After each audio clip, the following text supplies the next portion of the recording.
سے دور رہنے کے لیے فرمایا، شراب حرام کر دی گئی. تو یہ بھی ایک کتنا اچھا خوبصورت میسج ہے. سب سے بڑی برائی شراب اور جوا، یہ سوسائٹی کی سب سے بڑی برائیوں میں سے ایک ہے، اور لوگ اس میں برباد ہو رہے ہیں. اس میں لوگ قتل کر رہے ہیں ایک دوسرے کو، گناہ اور جرم بڑھ رہے ہیں، کیونکہ شراب اور جوا عام تھا. اور آج بھی ہم معاشرے میں دیکھ رہے ہیں، آج بھی لوگ اس میں مشغول ہیں. جبکہ دین اسلام نے سورہ بقرہ میں آیت نمبر 219 میں اس وقت ہی فرما دیا کہ شراب اور جوا یہ سب گناہ ہیں، ان سے دور رہو. پھر 267 اور 268 میں اللہ تعالیٰ نے فرمایا مال کہاں اور کیسے خرچ کرنا ہے. مال کہاں اور کیسے خرچ کرنا ہے، اس کا بھی ہمیں بتایا گیا کہ مال کہاں اور کیسے خرچ کرنا ہے. اس پہ بھی دھیان دینا ہے. اب اس سے یہ دھیان دینا ہے کہ دکھاوے سے بچنا ہے، شو آف سے بچنا ہے. یہ سب سے بڑی برائی ہے سوسائٹی کی کہ مال لوگ دکھاوا کرتے ہیں، اس میں غریب پریشان ہوتا ہے، غریب دکھی ہوتا ہے، غریب کی دل آزاری ہوتی ہے. کیونکہ مالدار اپنا مال کو دکھاوا کرتا ہے، شو آف کرتا ہے. تو غریب کے لیے یہ بات زیادہ بری نہیں ہے کہ وہ غریب ہے، اس کے لیے یہ زیادہ بری لگتی ہے اس کو کہ امیر مال کا دکھاوا کر رہا ہے اور اس کے پاس مال نہیں. استغفر اللہ، یہ زیادہ بری بات ہے. تو یہ قرآن مجید میں یہ بھی آ گیا کہ مال کہاں خرچ کرنا ہے، مطلب اللہ کی راہ میں خرچ کرنا ہے، اور فضول خرچی سے بچنا ہے. کنجوسی بھی نہیں کرنا ہے، لیکن فضول خرچی بھی نہیں کرنا ہے، شو آف یعنی دکھاوا نہیں کرنا ہے. پھر ایک اور برائی آیت نمبر 275 میں سود، بیاج اور انٹرسٹ سے بچنے کو کہا. سود، بیاج یا انٹرسٹ سے بچو، یہ بھی بہت بڑی برائی ہے. اور یہاں تک فرما دیا اللہ تعالیٰ نے کہ جو سود اور بیاج کا کام کرتا ہے گویا کہ وہ مجھ سے جنگ کرتا ہے. استغفر اللہ. اب اللہ تعالیٰ سے نعوذ باللہ معاذ اللہ جنگ کرنا کتنی بڑی بات ہے، کتنی بری بات ہے. تو سود، بیاج یا انٹرسٹ کا کام کرنے والا اللہ تعالیٰ سے جنگ کر رہا ہے، قرآن مجید میں فرما دیا. اور تمام اچھے اور بھلے کاموں کو کرنے کا حکم دیا گیا اور برائی سے بچنے کا حکم دیا. اسی طرح سے بے حیائی، بے شرمی، زنا جیسے گناہ جو بھی معاشرے میں اس وقت بھی رائج تھے، آج بھی بہت پھیلے ہوئے ہیں، اس سے بھی ہمیں بچنے کے لیے کہا گیا. سارے گناہوں کی جڑ جس طرح سے شراب ہے، وہی اسی طرح سے ایک بڑی بیماری ہے، بڑی جڑ یہ بھی ہے کہ بے حیائی، بے شرمی، زنا، ان کاموں سے معاشرے میں زیادہ تر گناہ ہو رہے ہیں. یہ بھی بہت سارے گناہوں کی وجہ بن رہی ہے. اس لیے مردوں کو فرمایا کہ اپنی نگاہ نیچے رکھیں، اور عورتیں یعنی خواتین کو فرمایا کہ اپنے جسم کو ڈھانک کر رکھیں، پردے میں رہیں اور غیر محرم سے پردہ کریں، اپنی نمائش نہ کریں. آج معاشرے میں ہم جو سب سے زیادہ گناہ دیکھ رہے ہیں یا اپرادھ دیکھ رہے ہیں، جو ہم روز سب سے زیادہ ٹی وی پہ دیکھتے ہیں، اخبارات میں پڑھتے ہیں، خبروں میں سنتے ہیں کہ جو ریپ ہو رہے ہیں، ہے نا، جو برے کام ہو رہے ہیں، وہ سب اس کی جڑ یہی ہے کہ ہم لوگ بے حیائی، بے شرمی اور زنا کو عام کر دیا. تو اس سے بچنے کے لیے سب سے بہترین طریقہ اللہ تعالیٰ اور اس کے رسول صلی اللہ علیہ وسلم نے فرمایا کہ اپنی نگاہ کو نیچے رکھو اور پردے کا اہتمام کرو. اور یہ سب باتیں اللہ تعالیٰ کی نافرمانی کا نتیجہ ہے جو ہم معاشرے میں دیکھ رہے ہیں. اس لیے ہمیں ان باتوں پر خود بھی عمل کرنا ہے اور دوسروں کو بھی ترغیب دلانی ہے، یعنی اس پیغام کو پہنچانے کی کوشش کرنا ہے.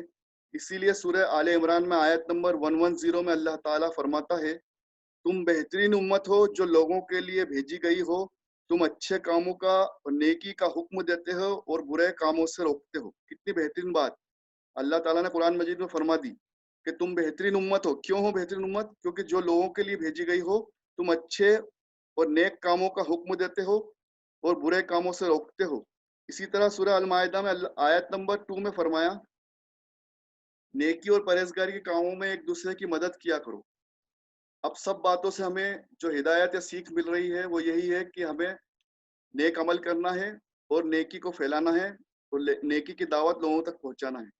ہمارا مذہب آپس میں محبت، اخلاص، اخلاق اور ایک دوسرے کو معاف کرنا سکھاتا ہے. اس لیے نبی کریم صلی اللہ علیہ وسلم نے فرمایا صلہ رحمی کیا کرو. یہ ایک اور خوبی، ایک بہترین میسج، صلہ رحمی کیا کرو، یعنی جو لوگ تم سے خوش اخلاقی سے پیش آئیں ان سے بھی، اور جو تم سے قطع تعلق کریں ان سے بھی صلہ رحمی کرو، ان سے بھی بہترین اخلاق سے پیش آؤ، نرمی سے پیش آؤ. کتنی اچھی بات ہمارا مذہب سکھا رہا ہے، کتنا اچھا پیغام ہے صلہ رحمی. معاف کرنا سیکھو کیونکہ معاف کرنے والا بڑا ہوتا ہے. اللہ تعالیٰ کی صفت میں سے ایک صفت معاف کرنا بھی ہے. اس لیے اللہ تعالیٰ نے اور اس کے رسول صلی اللہ علیہ وسلم نے فرمایا کہ صلہ رحمی کرو، لوگوں کو معاف کرنا سیکھو.